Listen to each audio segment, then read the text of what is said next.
ನೀವು ಎಲ್ಲ well travelled ಇದ್ದೀರಾ ಅಂತ ನಾನು ಅನ್ಕೊಳ್ತೇನೆ. ಬೇರೆ ಕಡೆ ಎಲ್ಲ ನೋಡಿದ್ದೀರಾ, ಅಕ್ಕಪಕ್ಕ ರಾಜ್ಯಗಳಲ್ಲಿ ನೋಡಿದ್ದೀರಾ, ಬೇರೆ ಕಡೆ ಎಲ್ಲಾ ಕಡೆ ಇದೇ ತರ ಪಾಟೋಲ್ ಆಗತ್ತಾ? ಹೋಗ್ಲಿ, ಅವ್ರದ್ದು ಎಸ್ಟಿಮೇಟ್ ನಮ್ದು ಎಸ್ಟಿಮೇಟ್ ಡಿಫ್ರೆನ್ಸ್ ಇದ್ರೆ ಯಾರಾದ್ರೂ ಹೇಳಿ. ಹಾಗಾದ್ರೆ ಏನ್ರಿ ನೀವು ಒಂದು, ಅವರೇ ಬೇರೆ ಎಸ್ಟಿಮೇಟ್ ಮಾಡ್ತಾರೆ, ನೀವು ಬೇರೆ ಎಸ್ಟಿಮೇಟ್ ಮಾಡ್ತೀರೇನ್ರಿ?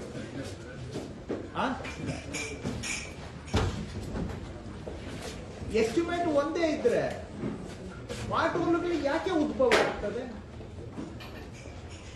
ಏನು ಮಳೆ ಬರೋದು ನಮ್ಗೆ ಗೊತ್ತಿಲ್ವಾ? ಅಥವಾ ಏನು ಆಗತ್ತೆ, ರೋಡು ಎಷ್ಟು ದಿನ ವರ್ಷ ಇರಬೇಕು ಅಂತ ಗೊತ್ತಿಲ್ವಾ? ಈ ಪಾಟೋಲ್ ಆಗೋ ತರ ರೋಡ್ ಮಾಡೋದು, ಆಮೇಲೆ ಪಾಟೋಲ್ ಫಿಲ್ಲಿಂಗ್ ಮಾಡೋದೇ ಒಂದು ದೊಡ್ಡ ಉದ್ಯೋಗ. ವರ್ಷ ಪೂರ್ತಿ ಪಾಟೋಲ್ ಫಿಲ್ಲಿಂಗ್. ಮೈ ಸಿಂಪಲ್ ಕ್ವೆಶ್ಚನ್, ಯಾಕೆ ಪಾಟೋಲ್ ಬರುತ್ತೆ? ನಾನು ಇನ್ನೊಂದು ಪ್ರಶ್ನೆ ಅನೇಕ ಬಾರಿ ಕೇಳಿದ್ದೀನಿ, ಏನ್ ರೋಡ್ ಮಾಡೋದು ಏನು ಒಂದು ರಾಕೆಟ್ ಸೈನ್ಸ್ ಅಥವಾ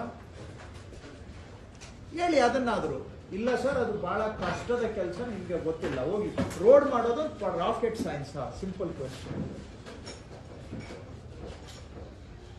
ಸೊ ನೀವು ಮಾಡೋ ಕೆಲಸನ ಕರೆಕ್ಟ್ ಆಗಿ ಮಾಡಿದ್ರೆ ಮೂಲದಲ್ಲೇ ಎಷ್ಟೋ ಸಮಸ್ಯೆಗಳು ಉದ್ಭವ ಆಗೋದನ್ನೇ ನಾವು ತಪ್ಪಿಸಬಹುದು.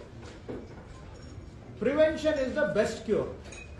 ಇದಕ್ಕೆ ಕೆಲವು ಕೆಲಸಗಳು ಬಹಳ ಕ್ಲಿಷ್ಟಕರವಾಗಿರ್ತದೆ, ನನಗೆ ಅರ್ಥ ಆಗುತ್ತೆ. ಆದ್ರೆ ಬೇಸಿಕ್ ವರ್ಕ್ಸ್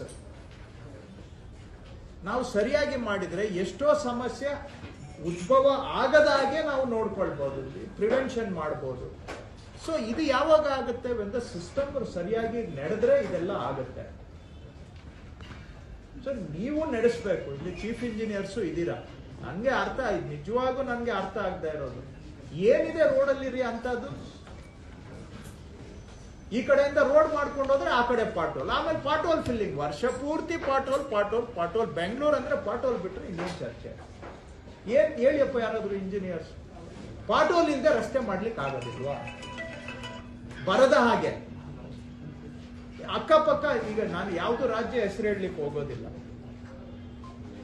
ಎಲ್ಲರೂ ಇದ್ದಾರೆ. ಹೆಚ್ಚು ಮಳೆ ಬೀಳೋ ಕಡೆನೂ ಕೂಡ ಪಾಟೋಲ್ ಇಲ್ದಂಗೆ ರಸ್ತೆ ಮಾಡಿದಾರ ಇಲ್ವಾ? ನಿಮ್ಗೆ ಏನ್ ಕಷ್ಟ? ಸಿಂಪಲ್. ನಾನು ಇದನ್ನು ಒಂದು ಉದಾಹರಣೆ